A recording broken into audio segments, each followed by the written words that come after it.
part of walking in the Spirit is walking away from temptation.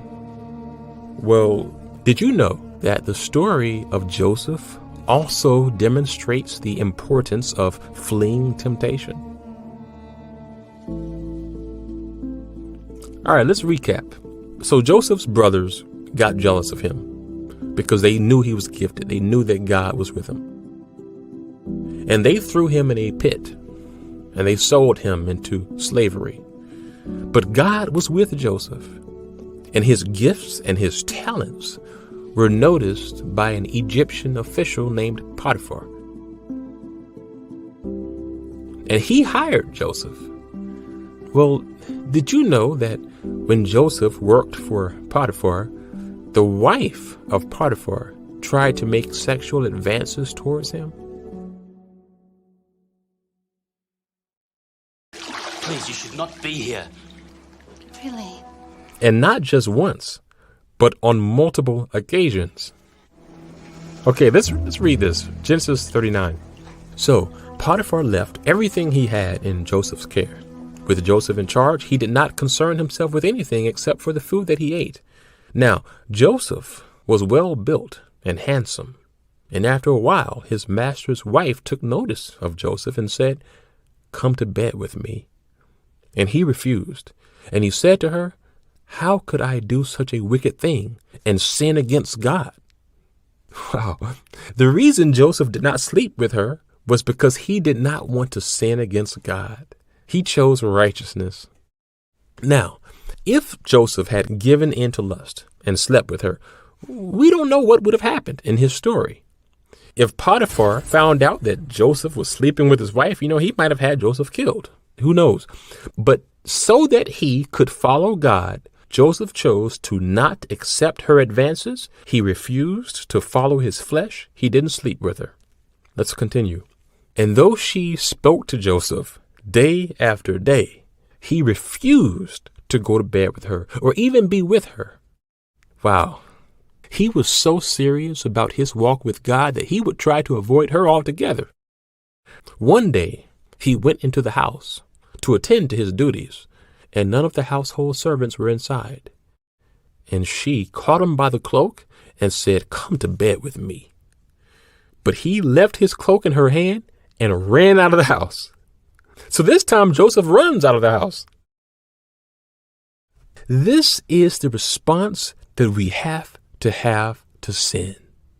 We have to repeatedly say no, like Joseph did. And then we have to do whatever we can to avoid it, like Joseph did. And if temptation still shows up, if you gotta run, run. Flee sin at all costs. And so she got mad about that. And she lied and said that he tried to take advantage of her. And she had him thrown in prison.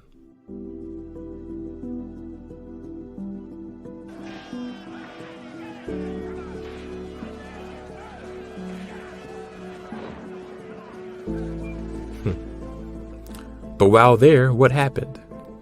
He met someone who had connections to the Pharaoh of Egypt. And Joseph found favor with the Pharaoh. And Joseph ended up being placed in charge over the entire land of Egypt. And that allowed him to save his family from famine.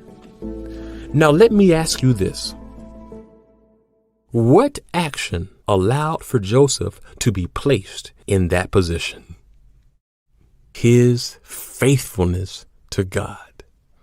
If he had slept with Potiphar's wife, that entire chain reaction would never have happened.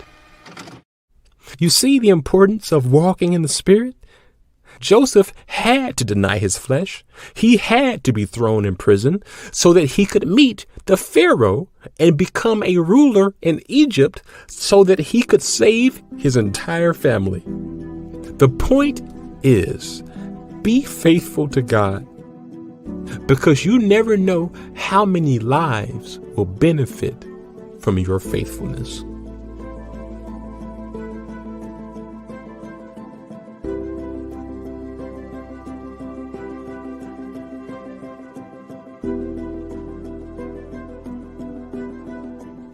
Now think about this. By saving his family, Joseph ended up saving the entire lineage of God's people, which then preserved the promise that God gave to Abraham, which eventually led to the genealogy of Jesus, who had to be born from that family. And it is through Jesus that we all have faith and are saved. And through that faith, we get to inherit the kingdom.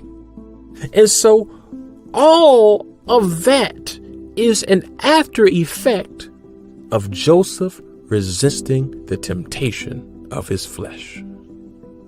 You see how chain reactions work? And so remember, when you walk in the Spirit, not only will you be blessed, but others will be blessed as well.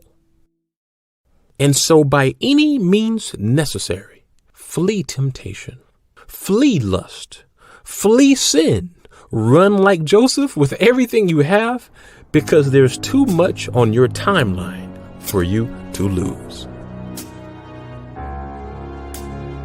That was a clip from the Walking in the Spirit movie, and we wanted to just emphasize here that when Joseph refused to give in to his flesh, it led to a chain of events that blessed not just himself, but all of God's people.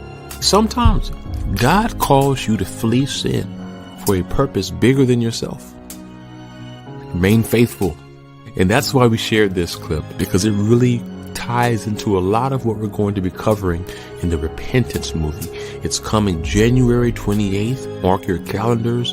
This is going to be a documentary to watch with whoever you can, as many as you can. This is going to be a great blessing for you and whoever sees it with you. We hope you will enjoy that. It's going to cover faithfulness to God and even steps to overcoming addiction.